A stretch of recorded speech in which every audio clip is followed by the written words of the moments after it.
Recognize the member from Hennepin, Representative Loon, to introduce your bill. Thank you, Mr. Speaker and members. Today I'm pleased to present House File 890, which provides funding for young children, early learners up through grade 12 through our high school system. The bill overall provides a $1.1 billion increase in spending over the fiscal year 16-17 biennium. And that means $273 million over base funds for the projected biennium. Overall, we're increasing basic pupil aid by $153 per student over the biennium, over the 2 years. We are going to provide compensatory revenue. That's providing funds specifically for children from low-income families who qualify for free and reduced lunch, and just over $22 million for that. $11 million is going to help those school districts. There's 86 of them that have excess pupil transportation costs. So for getting kids to and from school, they're definitely on the wrong side of the ledger in terms of their costs and the funds for that. So we're going to help school districts with that. $6.7 million, and this is devoted to the crisis in terms of shortages of teachers in our state, and that concerning problem, and one that we definitely are working to try to address. We've got shortages from geographic areas in Minnesota where it's very difficult to attract teachers. We have shortages in particular types of licensure, and also in trying to attract more diverse teachers that really complement and match the students that they are instructing in our schools. We want to increase the number of teachers of color and the diversity of our teaching pool. So $6.7 million in new programs for that. Mental health. This is a topic that I hear probably more about when I'm traveling around and visiting schools than any other topic. When I hear from small rural school districts, from urban and metro districts, no matter where they may be located in the state, that they are struggling with increased numbers of students needing some mental health counseling or assistance, I know we have an issue. And I'm pleased that we are able to devote almost $5 million, $4.9 million in a very innovative program developed by our intermediate schools. These schools address our highest risk students, and students that really also need a great deal of support with mental health. And so we're going to provide mental health providers right into those school settings and embed that along with their educational services. And I hope it really provides a pathway for a new model for us in dealing with what's called our level 4 special education students.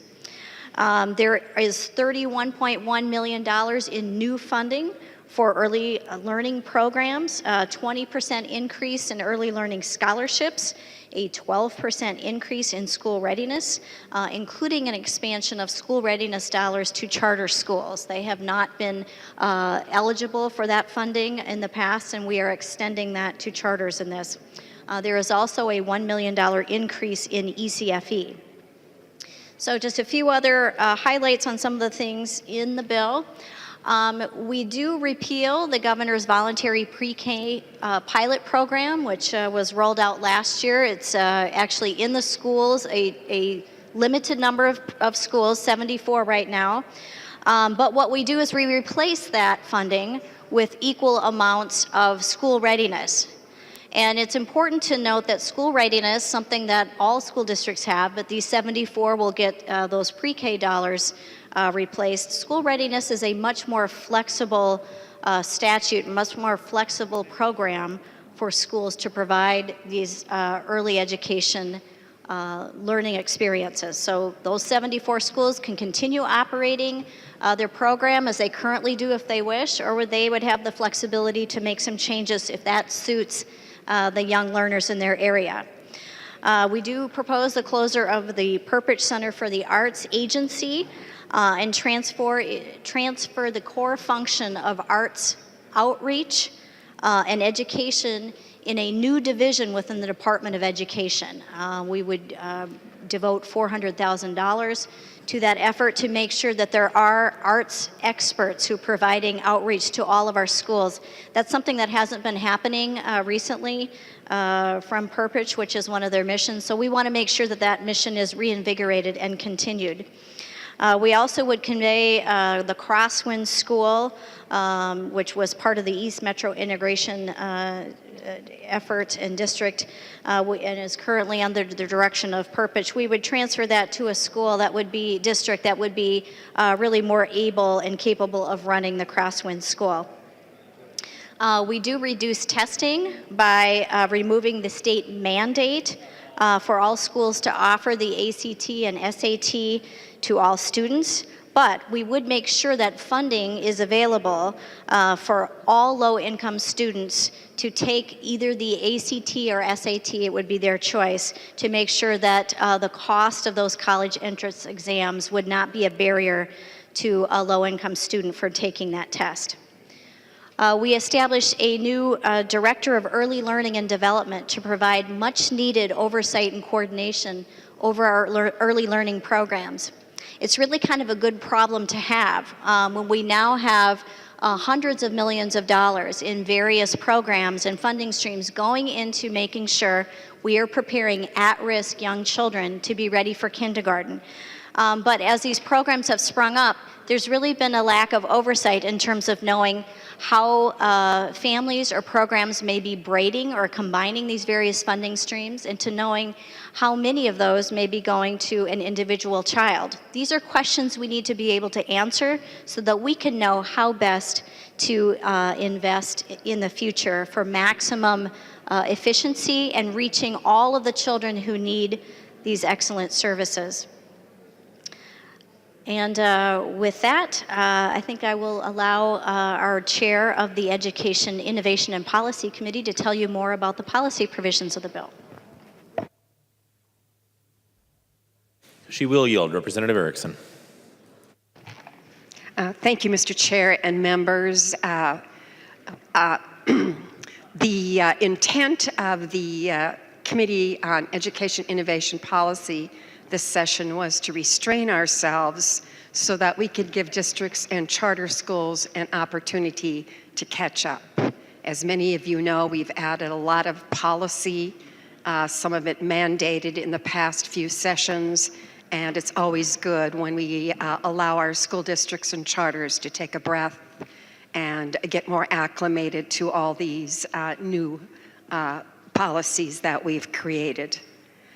The base part of 890 is House File 1376, the policy bill that came to us from the Department of Education. In addition, there are other policy items that were added in the Education Finance Committee.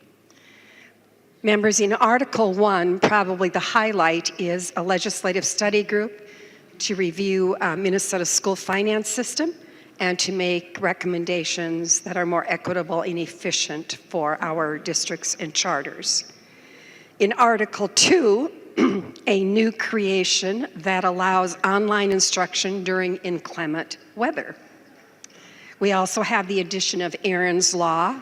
It is not a mandate, but it permits school districts to include child sexual abuse prevention instruction in the health curriculum, and you may hear later from Representative Bennett, who carried that bill. We have added a dyslexia specialist within the Department of Education.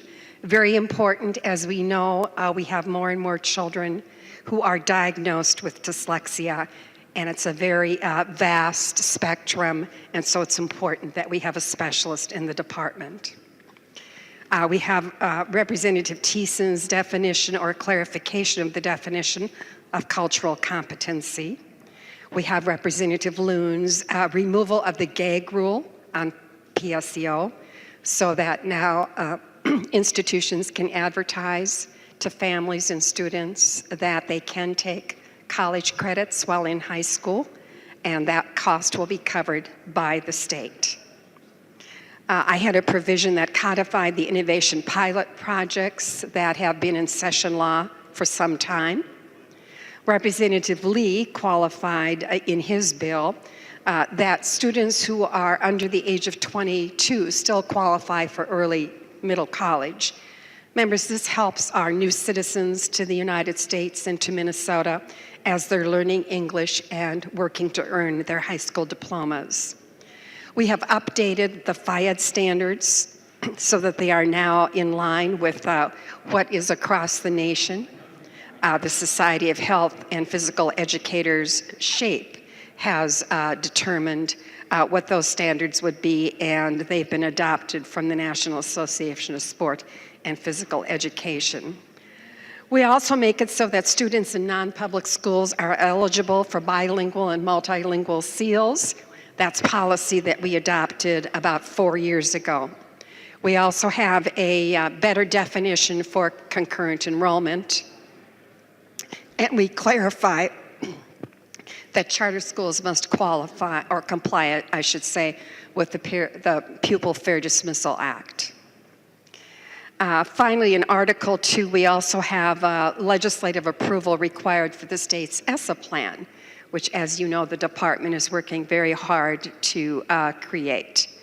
In Article 3, again, we have Representative Lee's summary data on teachers and administrator preparation programs that now must be disaggregated by race. We think that's very important as we work to improve our percentage of teachers of color across the state. Also in Article 3, we have Representative Loon's last in, first out repeal. As you recall, members, this allows districts to negotiate an agreement between the bargaining unit and the school board for those times when layoffs must occur. We also have in this bill, in Article 3,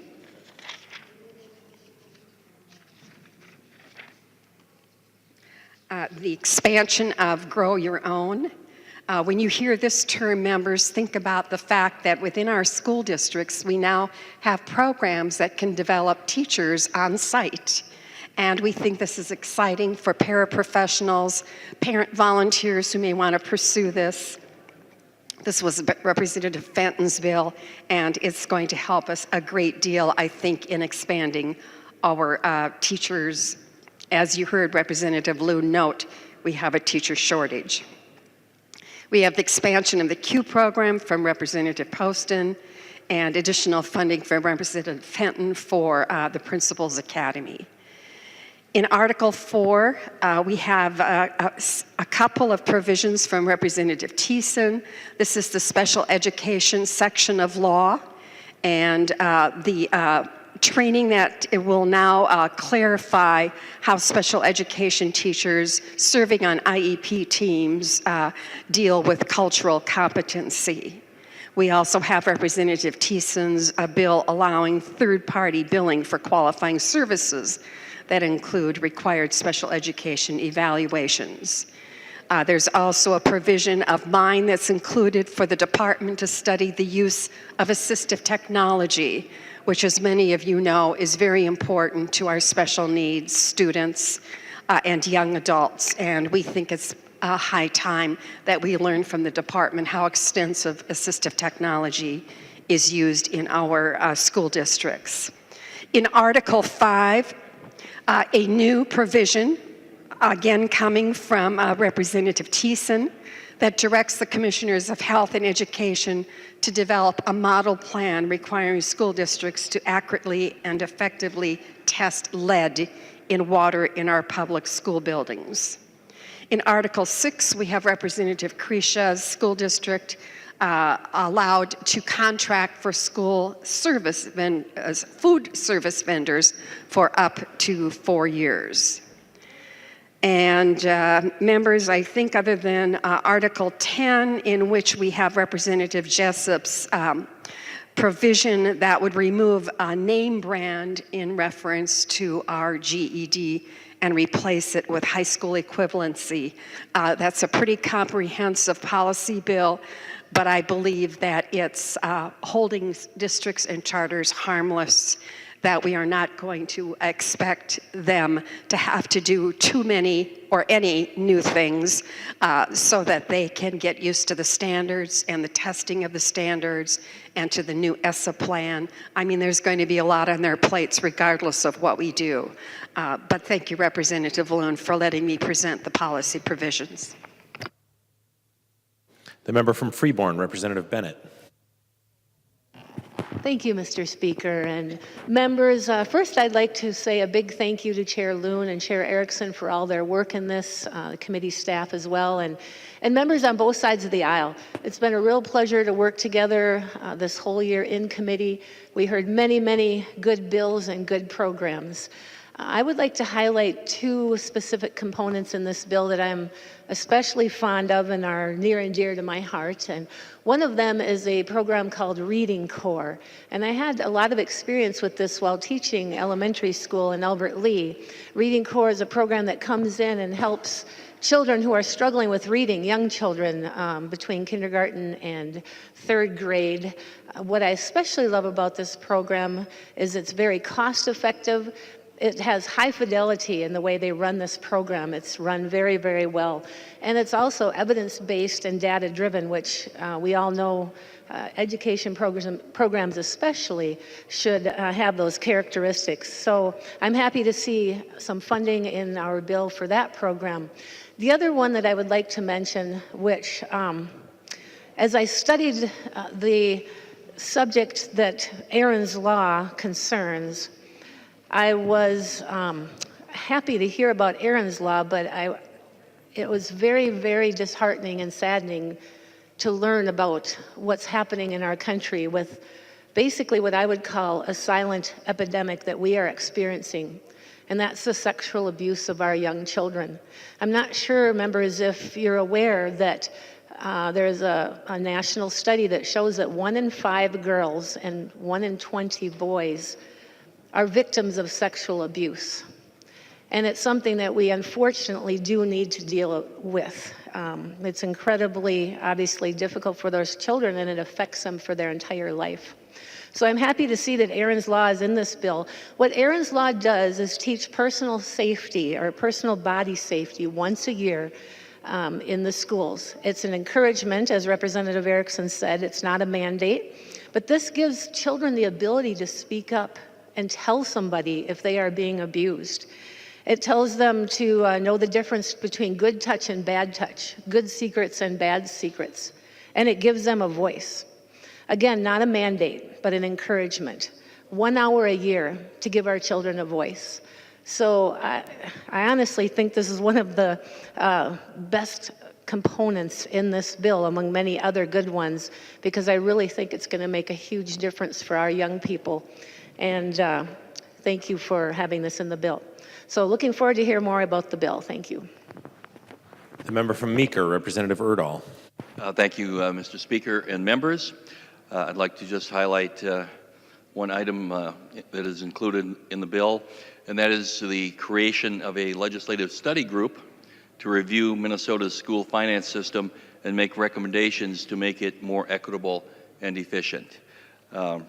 We have a complex system of how we fund our schools in Minnesota, with categoricals and compensatories and formulas, and maybe this is the best we can do, but I don't think so. And I know that this has been looked at in the past, but I think it's time to do it again. And I'm asking that we can put this group together to study how we finance our schools and to make recommendations on how we can do it better.